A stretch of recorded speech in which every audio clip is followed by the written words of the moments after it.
Hello fellow woodworkers, welcome to this week's edition of the Garage Workshop, and this week we're going to be 5 best tools for the workshop.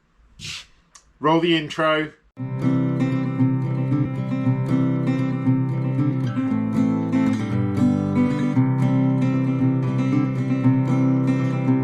So fellow woodworkers, with the holiday season approaching and Christmas around the corner, I thought I'd do a different type of video this week.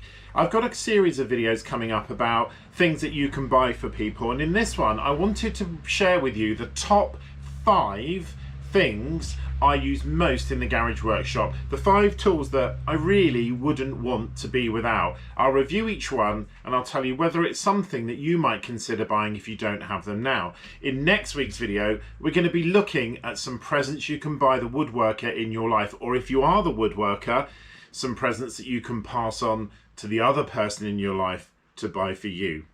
Let's have a look at the first tool. Okay, when I thought about the concept of this video, I did think about whether it was possible to rank these in order from 5 to 1, but to be honest with you, it's just not possible because all of them are equally as useful. And having said that, there is one tool that I absolutely would not be without, and I'm going to leave that to the end. But the first tool that we're going to look at this week is this, a set of angle clamps. Now, I've used these on a lot of projects, and I used them recently on the end storage unit, and I had a couple of comments from people saying those angle clamps look really good. Where can you get them from? Now, these are made by WorkZone, and I got them from Aldi. I've had them quite a long time now. I want to say possibly even before COVID. But they are super useful. They're really well constructed. The plastic's not brittle at all. And as you can see, they are sprung, which allows you to clasp the wood together. Now, it says on the box, I think they had something like 22 millimeter clamping power, or, you know, the gap that you could clamp. But I've actually used these to clamp quite a lot more than that. I've used them to clamp stud timber onto hardboard, onto plywood, onto MDF. And the set, they came in a set of, I think it was a set of 2. I don't think they were in 4s. I think they were in pairs, and it was virtually nothing. I think it was $2.99. Now, I haven't seen them in the shop since then, and I have been keeping an eye out. And if they do come online in Aldi in one of their DIYs, then I'll do a little YouTube short, or I'll let you know in advance, because a few people have asked me about them. Now, not only are they fantastic at clamping stuff, which they are, they also have, hopefully you can see that, they've got 2 little mini spirit levels on them, and those spirit levels have proved to be really handy in the past. As I said, they're quite nicely made, the plastic's not too cheap, and they've got quite a grip when they're holding on to materials. Now, I actually bought a set of 4, obviously for 4 corners, and I think I'm right in saying they only come in 2s. But at the same time, I also bought another clamp which wasn't anywhere near as good, and that wasn't from Aldi. Same sort of thing. It was a sort of corner holding clamp. I'll put a picture of it up here so you can see it. And they were actually from Screwfix, and they weren't very good at all. So these ones definitely for me are worth it. And as I said, the next time they come up, I'll give it a shout. Okay, the second tool in this little... Okay, so the second tool I'm going to look at today is this. This is made by Woodworkers, and it's just a communal garden Carpenter Square. What I like about this one, well, there's 2 things I like about it. Probably the first and most important thing is the build quality is absolutely brilliant. It's incredibly well made. It's the straightest thing that I've got, and whenever I'm doing something like setting my table saw blade or checking the edge of a piece of plywood for whether it's straight before I cut it, this is always my go-to tool. It's got a huge number of different settings on it where you can do pivots, it's got a protractor, you can do angles, it's got sets of holes in it so that you can mark out where you're putting pins in, or distances from the side of a piece of wood.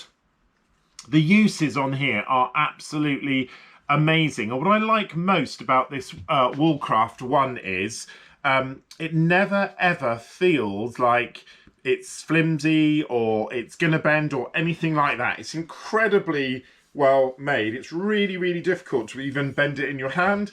And as I said, it is the most accurate thing I have. And if you've been watching my channel for a while, you'll have seen this being used literally hundreds of times. It's a mainstay of each of my builds. So my second tool that I wouldn't want to be out is my Woolcraft Carpenter Square. Okay, my third tool and the only power tool in my list is this. This is my Parkside. It's an alleged drill driver. To be honest with you, I would never ever use it for drilling. I don't think it's got the guts for that. But in terms of being an electric screwdriver, which is what I predominantly use it for, it is absolutely fab. Now, I have talked about this on previous videos, I know that. But for me, and you'll see in my videos, this is probably the tool that gets the most use. I like the flexibility as well in the battery. At the moment, I've got one of the Parkside 12-volt team batteries in it. But it just works on all of their range of batteries. It's incredibly well made. The body is really strong. It's made of really strongly cast plastic, and the rubber grips are really good quality.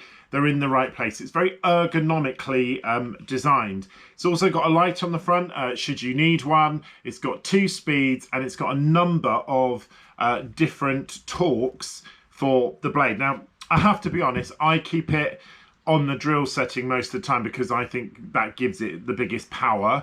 But even on the different settings, it is still quite powerful. The reason that I like this as well so much is the price. The amount of money I paid for this was ridiculous. It was under £20, and I know they regularly come up in the Parkside sales. In fact, it was in one of the Parkside sales recently. So this power tool, this one screwdriver, is the one power tool that makes it into my top 5. Okay, so tool number 4 in this selection may be a bit of a surprise to you, but it's something that I would say I use more than any of the other ones of these I've got, and it is a Thor Hammer. Now, this is the 38mm. It's the Thor X 712. I bought it on Amazon, I think, and it's a hickory handled hammer, and at the end, as all Thor hammers have, it's got 2 screwable ends. There's a sort of softer softer rubbery one, and the one on the other end is much more plasticky. Now, I don't know if many of you have got this sort of hammer. Let me know in the comments if you have. But what I like about this is you are able to buy replacement ends when they get dulled, or if you scratch them, or if you break them, you are able to buy replacements for them. It's incredibly well made. It's actually manufactured in the UK, this particular hammer, and it's really, really adaptable. I use it often on when I'm knocking wood together or when I need certain projects done, but the head on the other side has got quite a lot of strength to it. I've had this hammer for ages and it's barely got any marks on it. It really is a workhorse and something that I use very often in the workshop. So my 4th tool I wouldn't want to be without is my Thor Hammer. So if you've got to this part of the video, thank you very much. I'm wondering if you've guessed what I think my number 1 tool is. If you have, just pop it in the comments and see if you're right. So it's time to reveal what I think is my favourite and the most useful tool in the garage workshop. And it is this. My Pika pencil, my automatic mechanical pencil. This is, without a shadow of a doubt, the best money I've ever spent on a tool in the garage workshop.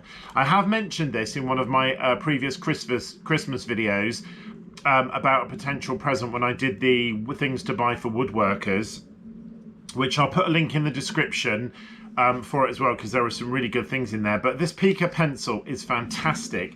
It is incredibly sharp. I'm not sure if you can see that. and it's got a really rigid plastic, see, even if you can drop it anywhere and it's fine. It's got a really rigid plastic body. The little metal end that carries the lead is really secure. Now, I have to say, these pencils, you can buy them everywhere.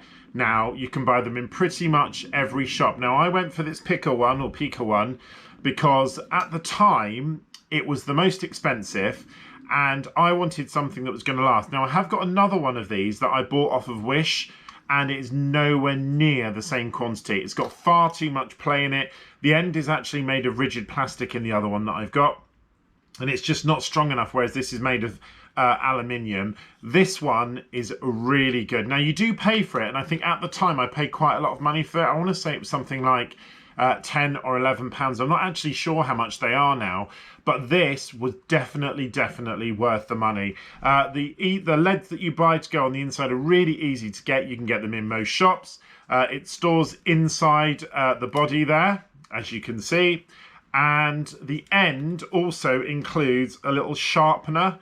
So when it gets dull, or when you've used it, you just pop it in the end, give it a quick sharpen, and you're back to razor sharp. It is a really good tool, and by far the thing that I've used the most. In fact, you've probably seen this in every single garage workshop video that's not a 10-minute tool review that I've made. And pencils, you know, they're one way or the other. You're either into them or you're not. But for me, this is without a shadow of a doubt well worth the money and well worth the investment. So if you haven't got one, put it on your Christmas list, or go out and buy one now, doesn't really matter.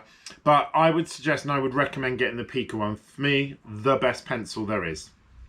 Okay, so fellow woodworkers, that is the end of the video and my top 5 tools I use the most. Thank you so much for watching. If this is your first time at the Garage Workshop, please can I ask you to subscribe, like, comment, hit the notification bell. If you're a regular viewer, thank you so much for your ongoing support. And again, please like and comment. As I said, over the next few weeks, I've got some more holiday themed videos coming up. So please check them out and don't forget all the videos that I've got in my back catalogue. I hope you have a fantastic week, fellow woodworkers.